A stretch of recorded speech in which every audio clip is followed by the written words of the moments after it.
ሞናርኪ ኮንስቲቱሽን አወጃለሁ ብለዋል።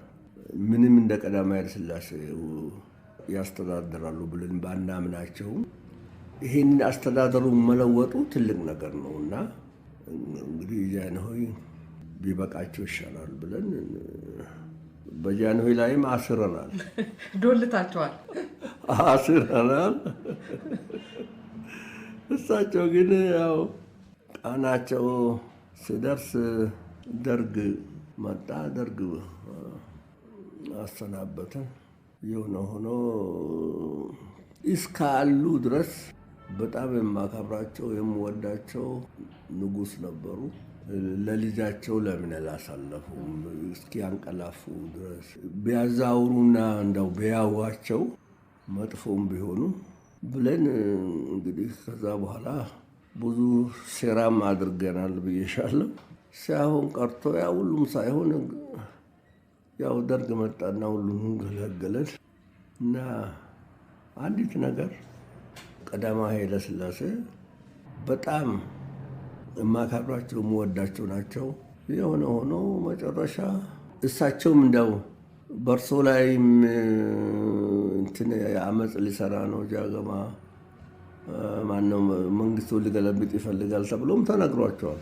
ጠርቶም ጠይቀውኛል። ጀነራል አሰፋ ደምሴ የሚባል እልፍኝ አስከል ወዳጄ ነበረ በጣም ማታ ማታ በአንደኛውም በሳላይነት ይመስለኛል ፈጽሞ አይለየኝም። አብረን ነው የምናመሽ። ጠዋት ጠዋት እንግዲህ ሀሜቱ ይደርሳቸዋል። ጃንሆይ እኔ ጋር እኮ አብረን ነው የምናመሸው። ምን ውሸት ነው። ጃንሆይን ይወዳል፣ ጃንሆይን ማድረግ አይፈልግም ይላቸዋል። በኋላ አንድ ቀን ጠርተው እንደው አንተ እንዴት ነው ብዙ ነገር እንሰማለን በአንተ ላይ ብሎ አሉኝ። እና ታዲያ ሳሉ ጃንሆይ አያምኑም ብዬ ሙሉ እምነት አለኝ አልኳቸው። እምነቴ ጥሩ ነው ሰማ አሉ። እኛ እንደ ልጆቻችን ስለምናይና ቁንጮህን ይዘህ ስላሳደግንህ ነው እንጂ ይህን እግዚአብሔር የሰጠን መንግስት ከእግዚአብሔር ካልመጣ በተቀር ማንም ሊነቀንቀው አይችልም። ከእግዚአብሔር ከመጣ ደግሞ አንተም አታድነንም አሉ። እቺ ልቤ አለች። አሁን ደርግ ያዛቸውና እኔ ሄዳለሁ እንግዲህ በደርግ ጊዜ ደግሞ የብሔራዊ ጦር አዛዥ ደርግም ደግፍ ነኝ እኔ። ግን ክብራቸው እንዳይነካ በክብር ከጀነራል አማን ተነጋግረን ለማውረድ ነበረ እንጂ እንዲወረዱ አንፈልግም ነበር። ስለዚህ ጠሩኝና በሚገቡበት ጊዜ ያቺን ነገር ረሷት። ከእግዚአብሔር ከመጣ አንተም አታድነንም ያሉኝ ረሱና ሸፍታል። ታስረው እኮ ሲገቡ አራተኛ ክፍለ ጦር ሊገቡ ተጋብዘው ሸፍታል። እንደው ከ3 ቀን በፊት ቢነግሩኝ ይችል ነበር። አሁን በሩ ተዘግቷል፣ መውጫ የለኝም አልኳቸው። እኔ ግን አብቅቷል። ቀስ ብዬ ሳይወረዱ እንትን ለማለት በኋላ ደርግ ማዕከሉ ገባና አበላሸው። ከእሳቸው ጋር ባለዎት ጭውውት ከመጽሐፉ ላይ እንዳገኘሁት የጦር ሰራዊቱ የስፖርት በዓል ላይ እርሱ አስተባባሪ ነበሩ። አዎ የጫምሲቱን ነገር ላነሳቦት ብዬ ነው። አዎ ያን ይነግሩኛል። አዎ ምንድን ነው የሆነው? እርግጥ ነው ጫምሲቱ የሚባል አሁን በአገራችን አሉ ማልሞች የሚባሉ እነኚህ ማልሞች በአገራችን አያርሱም፣ ስራም አይሰሩም። ብቻ ተሰብስቦ ድንጋይ ላይ ተቀምጦ ጸሎት ሲያደርጉ በበጋም ዝናብ ይዘንባል። በክረምት ደግሞ በቃ በዘር ጊዜ ያቆማሉ ዝናብ። ስለዚህ እየተገበሩ የሚኖሩ ሰዎች አሉ። ማልሞች ማለት እነዚህ ናቸው። ስለዚህ ዝናብም ያዘንባሉ። አሁን ጫምሲቱ የሚባል ከሁለት አንድ አካባቢ አንድ ኦሮሞ አለ። እሱን እንጠራለን። እዛ ድንጋይ ላይ ተቀምጦ ጸሎት ሲያደርግ ዝናብ መጣ ይቆማል። ቢለምንም ያዘንባል። ዝናብ መጣ። የስፖርት በዓሉ ስታዲየም ውስጥ ስታዲየም ውስጥ እንትን አድርጎ ዝናብ መጣ። ዝናብ ሲመጣ እኔ አስተናባሪ ነበርኩኝ። ጸሐፊ ትእዛዝ እና ጃንሆይ ጎን ለጎን ተቀምጠዋል። አብይ ጀነራል አብይ እባክህ ለጃገማ ንገረው ቶሎ ቶሎ እንዲጨርስ አሉ ጸሐፊ ትእዛዝ። በኋላ ጃንሆይ አይ ጃገማ ጫምስቶ አምጥተውናል ዝናብ አይነካንም አሉ ጃንሆይ። ኋላ አይ ይሄ በሳይንስ ያልተጠና ነገር አላቸው ጃንሆይን ጸብ ትእዛዝ አክሊሉ። በኋላ ዝናብ መጣ። ዝናብ ሲመጣ አረ ቶሎ ጃገማ ጥሩ ጃገማን አሉ። ተጠራውና ዝናቡን እባክህ መጣ ቶሎ ስፖርቱን ጨርስ አሉ። አይ እባክህ ዝም በሉ እሱ ጫምስቶ አምጥተው ይሆናል አሉና አንተ ጫምስቶ አላመጣህም እንዲ አሉኝ። መጣሁ አልኳቸው። አይ ደህና አሉ። በኋላ መጣ ዝናብ በላይኛው ግቢ በኩል አደረገና በዚህ በአዲስ ከተማ እያደረገ ድሮ ዘንባል እኛ ጋር የለም ዝናብ። አምጥተው ነበር ግን እርሱ? አዎ እሱ አለ ሁልጊዜ ስፖርት። በኋላ ተነስቶ ስፖርቱ አልቆ ጨርሶ ሲሄዱ ዝናብ የለም ይዘንባል እኮ አዲስ ከተማ በዙራዙ። ያንተ ሳይንስ እንግዲህ አክሊሉ አየው፣ ያንተ ሳይንስ የእኛ ጫምስቱ ይበልጣል አሉ። ያንተ ሳይንስ አየ ነው በሳይንስ ያልተጠና ነው። ጊዜ ልክ እነሱ መኪና ሲገቡ ዶፍ ወረደ። ተገላገልኩ አሉ። ተገላገልኩ። ጀነራል ፊታውራሪ አባዶዮ አጎቶ ናቸው። አዎ እንግዲህ አንድ ነገር አለ። በጣሊያን ጊዜ ነጭ ጤፍና ጥቁር ጤፍ ቀላቅለው ለዩ አሏቸው የሚል አንድ ታሪክ ሰምቼ ነበር። እውነት ነው? እውነት ነው። እሺ እስቲ ስለሱ ይንገሩኝ። እንግዲህ ጣሊያን የመጣው እርስ በርሳችንን አጨራርሶ አገራችንን መሬቷን ለመውሰድ እንደሆነ የታወቀ ነው። ስለዚህ ኦሮሞን አማራን አስለቅቁ ሀገራችሁ ይላሉ። አማራን ደግሞ ኦሮሞ እንዴት እንዲጫወትባቸዋል ይላል። እያረጋ ያዋጋል። ስለዚህ አሁን በጣሊያኖቹ ጥቅሻ አማሮችን መግደል ፈለጉ። ሰዎች ኦሮሞዎቹ እንግዲህ ያላወቁ መሬታችን አለቅቁ ሲባል መግደል ጀምሩ። አባትና ልጅ 5 ልጆቻቸው ጋር ገደሏቸው። ገብረ ኪዳን የሚባሉ ኢልፈታ።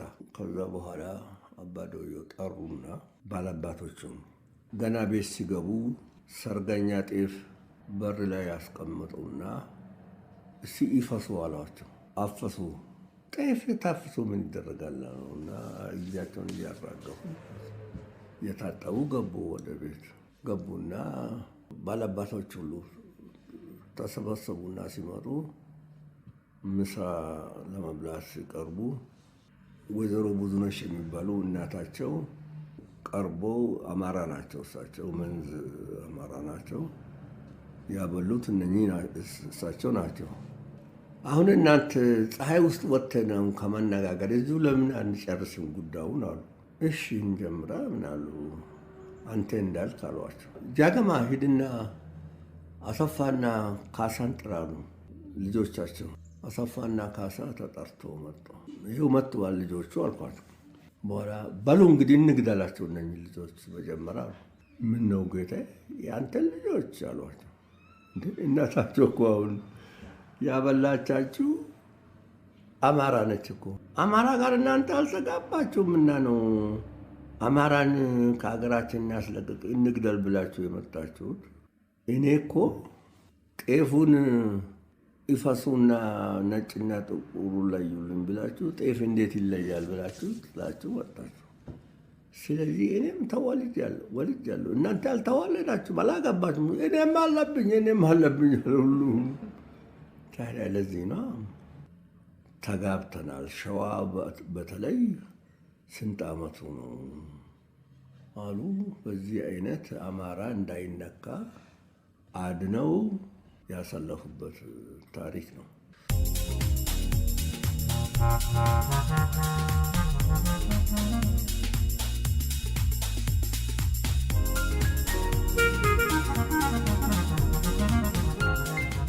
ጡረታ ከወጡ በጣም ረጅም ዓመት ሆኖት? አዎ 36 ዓመት ይሆናል። ምን ሰሩበት ይህን ሁሉ ጊዜ? ያ ብዙ ነገር። የቀዳማዊ ኃይለ ሥላሴ መታሰቢያ ድርጅት አስተዳዳሪ ነበርኩ። የጦር ኃይሎች ጡረተኞች ማህበር ፕሬዚዳንት ነኝ። ስለዚህ ይህንን ያካሂዳሉ። አሁንም የንብ እርባታ ደግሞ የንብ እርባታ በደርግ ጊዜ ተምሬ ዲፕሎም አለኝ። ስለዚህ የንብ እርባታ ነበረኝ። አረባለሁ። ላሞችም ነበሩኝ። አረባ ነበረ። ሁሉ ተወሰደ። ሁሉ ቀረ። አሁን ቁጭ ነው ዝም ብሎ። ቀረ። ስንት ሜዳሊያ ያለዎት ጀነራል? እንጃ አላስታውስም። አንድ 14 16 ነው መሰለኝ። 16 አለ። ደረቶ ላይ ደረቶ ላይ አንገት አለኝ። የኮርዶን ሊሻን አለኝ። ለምሳሌ በጦር ሰራዊትን ወክዬ ዩጎዝላቭን ጎብኝቼ አሁን ቲቶም ራሱ የሸለመኝ አንገት አለኝ። የጀግኖች ማህበር አሁን በፕሬዝዳንት ግርማ መያዝ የተሸለሙት አንገት አለ። የድሮም የኮርዶን ሊሻን የአንገት ሁሉ አለኝ። ብዙ 17 ሊሻኖች አሉ። አሁንም አሉ። ጀነራል የእርሶን መጽሐፍ ስመለከት አንድ ነገር ገረመኝ። እርሶ ከጣሊያን ጋራ ረጅም ጊዜ የተዋጉ አርበኛ ኖት። ልጆ ጣሊያናዊ ባል አግብታለች። ምንድን ነው የሚመስሉት? ልታረግ ብዬ ነው። ዲፕሎማሲ የኢትዮጵያ መንግስትና ጣሊያን ተዋግቶ ወዲያውኑ እርቅ አድርጎ የለም እንዴ? እና በነገሮች ላይ ደግሞ ያለ ጦርነት ደግሞ አንድ ጣሊያን ማረክ ያለው ልጄ ለጣሊያን ወልዳለች። አንድ ካረጀውም በኋላ ጦርነት አልሰብኩም። ልክ ነው። ተቀብያለሁ። አሁን እንግዲህ 89 ዓመት ሆነው አሁንም ጠንካራ ኖት። ጥርሱ እንዳለ ነው። አይኑ ጥሩ ነው። ትንሽ ጆሮ ካልሆነ በስተቀር ጤነኛ ነው። እርሶ ምን እየበሉ ነው ጀነራል? እንደዚህ ምን እያደረጉ ነው ማለታቸው አይቀርም። በጣም ኖርማል። ድሮ መቼም በወተትና በቅንጬ ምናምን በላ እዛ ወተት ነው ዋናው ነገር፣ ወተት ነው። አሁንም እንኳን እንደው ትንሽ ወዴን ምናምን ያለኝ እንደሆነ ቀዝቃዛ አንድ ብርጭቆ ወተት የጠጣው እንደሆነ ልክ ይመጣል፣ ወደ ሰላም ይሆናል። በጣም በጣም አመሰግናለሁ ጀነራል። መቼም አደከምኩት። ኧረ ምንም አደከምኩት። እኔ አንቺ ካልደከመሽ አሁን ብትቀጥይ ግድ ነው። በጣም አመሰግናለሁ። እግዚአብሔር ይስጥልኝ። እግዚአብሔር ይስጥልኝ። እድሜ ይስጥዎት እርስዎንም። አሜን አሜን። ለእናንተም ጤና በደስታ እንድትኖሩ ልኝ እፈልጋለሁ። እግዚአብሔር እድሜ ይስጣችሁ። ስላከበራችሁ አመሰግናለሁ።